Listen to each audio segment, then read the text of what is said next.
Pessoal, são 5 horas e 3 minutos, finalzinho do pregão de hoje, e a gente vai fazer aquele processo de acelerar o vídeo para que vocês possam ver como é que foi o comportamento do fluxo estrangeiro aí no leilão de fechamento do pregão de hoje. Depois a gente volta e comenta o mercado. Bom, pessoal, como vocês viram aí no leilão de fechamento, eles conseguiram reduzir a posição vendedora que eles estavam para o mercado à vista para uma posição compradora. Eles saíram aí de cerca de 50 milhões negativo para praticamente 40 positivo para os ativos do Ibovespa, e para todos os ativos negociados na Bovespa, eles saíram de uma posição vendedora de cerca de 5 milhões de reais para pouco mais de 100 milhões de reais na ponta compradora. Para quem é novo no canal, deve estar se perguntando por que você analisa ativos do Ibovespa e ativos da Bovespa. Pessoal, o Ibovespa ele é composto por 59 ativos que fazem parte do índice. A Bovespa são negociados em média por dia 170 a 180 ativos. Então a gente acompanha tanto os ativos do Ibovespa, que atualmente são 59 na carteira do índice, também como todos os ativos cadastrados na nossa bolsa. A gente tem cadastrado mais de 400 empresas e que tem liquidez diária, cerca de 170 a 180 empresas no nosso mercado. Por que dessa discrepância no pregão de hoje, pessoal? Porque eles estão atacando ativos que não fazem parte do nosso índice. A gente teve aí umas small caps no pregão de hoje com uma movimentação interessante por parte deles na ponta compradora.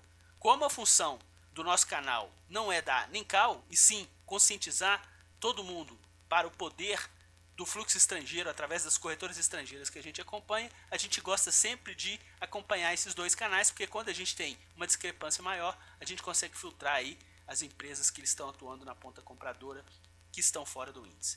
Bom, dando uma olhadinha aqui, pessoal, nos nossos contratos, olha que interessante, quando a gente fez o nosso giro, era quase 2 horas da tarde, 1 hora e 45, eles estavam na ponta vendedora em cerca de 45 milhões de reais. Certo? Somente nos 15 minutos finais eles reduziram essa movimentação vendedora para 12 milhões de reais. A gente inclusive teve uma variação aqui do índice de somente 20 pontos para 1 e 2 horas da tarde no pregão de hoje, e eles já vieram reduzindo essa movimentação vendedora. Se você não acompanha o fluxo, se você gosta de operar pelo gráfico, pelo candlestick ou por um outro método, fique tranquilo. Continue no seu método, mas no mínimo é muito interessante, pessoal, a gente acompanhar o que? O fluxo estrangeiro no nosso mercado. Se a gente observar, o fechamento que a gente teve hoje ficou somente 10 pontos menor do que o fechamento de ontem. 57.200 para 57.190. Essa melhora do nosso mercado nessa parte da tarde, o que aconteceu? Houve um fluxo comprador por parte dos players estrangeiros que atuam no nosso mercado. As corretoras estrangeiras atuaram aí na contramão da primeira metade do dia, que eles estavam atuando na ponta vendedora. E isso fez com que o nosso mercado melhorasse até o final do pregão de hoje, ficando praticamente aí com um fechamento estável. Pessoal, e o dólar? Eles tiveram uma ponta compradora, inclusive quando a gente fez o nosso giro, eles estavam com cerca de 5 milhões de reais na ponta compradora, ficaram nesse montante, inclusive continuaram a acrescentar essa movimentação até o pico que eles fizeram às 4 da tarde, em 8 milhões, e nas 2 horas finais eles reduziram um pouco esse volume comprador, e a moeda americana teve um dia de valorização ascendente desde o início do pregão de hoje. Se a gente dá uma olhadinha aqui na evolução dos contratos, em base diária, a gente vai perceber, a gente já chegou até a comentar em vários vídeos, que o dólar está num ambiente bem lateral, e o comportamento desse contrato vem desse movimento desde o dia 14, então quer dizer, praticamente a metade do contrato, né, se a gente considerar 30 dias e um mês, praticamente a metade do contrato a gente está andando de lado na moeda americana. E o dólar, como a gente já comentou, eles estão com preço médio, eles estavam com preço médio de 3.290 e agora eles abaixaram um pouco para 3.289, praticamente o mesmo nível de cotação. Mesmo eles comprando essa quantidade e a moeda americana tendo essa projeção de queda entre o dia 7 e o dia 14, como depois disso eles estão no ambiente comprador boa parte nesse movimento lateral da moeda americana, eles estão aí praticamente no 0 a 0. Essa questão de 2 pontos aqui dá um pouco mais de 5 milhões de reais de projeção de lucro para esse contrato do dólar. Sendo que no caso do dólar, a gente já chegou até a mencionar para vocês que eles podem estar fazendo aí um hedge em relação ao movimento comprador que eles também estão para o nosso contrato do Ibovespa futuro. Bom, só dando uma olhadinha rápida aqui, hoje eles já começaram a trabalhar no contrato seguinte, a gente vai entrar aí com o dólar U de uva, viu pessoal? Então, esse contrato U de hoje, eles já tiveram uma ponta compradora em pouco mais de R$1 milhão.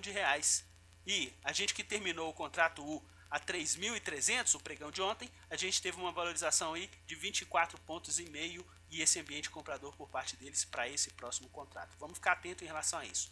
Voltando lá e olhando o nosso Ibovespa futuro, hoje mais um dia de ponta compradora, eles já estão aí se aproximando de R$1 bilhão e 200 milhões na ponta compradora para esse contrato, que vai vencer agora no próximo dia 17 de agosto, e o que a gente está percebendo aí continua, esse movimento lateral no nosso índice futuro, até então, desde o dia 19 de julho até o dia de hoje. Para ser mais preciso aqui, a gente praticamente não saiu do lugar em base de fechamento para o nosso índice futuro. Voltando lá para os nossos ativos, a gente teve aí na ponta compradora uma variação média positiva de 0,37 para os ativos que eles atuaram aí nessa ponta compradora. E na ponta vendedora, uma variação média de 1,14 de desvalorização, então eles conseguiram ganhar praticamente aí nas duas pontas. Como destaque, a gente teve aí as ações de Raia Drogasil, uma valorização aí de 4,57%. No nosso giro, eles já estavam comprando o ativo estava se valorizando um pouco mais de 1% e um saldo positivo por parte deles de 6 milhões. Então, praticamente, eles dobraram esse valor de compras no ativo até o final do pregão e o ativo teve uma valorização aqui quase que triplicada para o nosso pregão.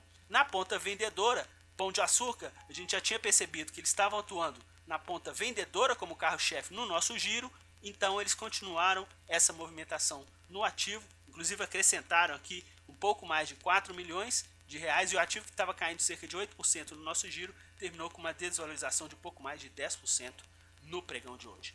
Bom pessoal, no mercado de opções eles conseguiram ficar praticamente aí no mesmo patamar de Petrobras para compras de puts e no caso das calls eles aumentaram uma posição aí de cerca de 700 mil em relação à nossa posição quando a gente fez o nosso giro. No caso de Vale, eles permaneceram praticamente aí no mesmo patamar tanto para calls e quanto para puts. Como projeção, eles tiveram aqui um prejuízo para a Petrobras e um lucro nas opções de Vale. Vamos dar uma olhadinha aqui no nosso quadro?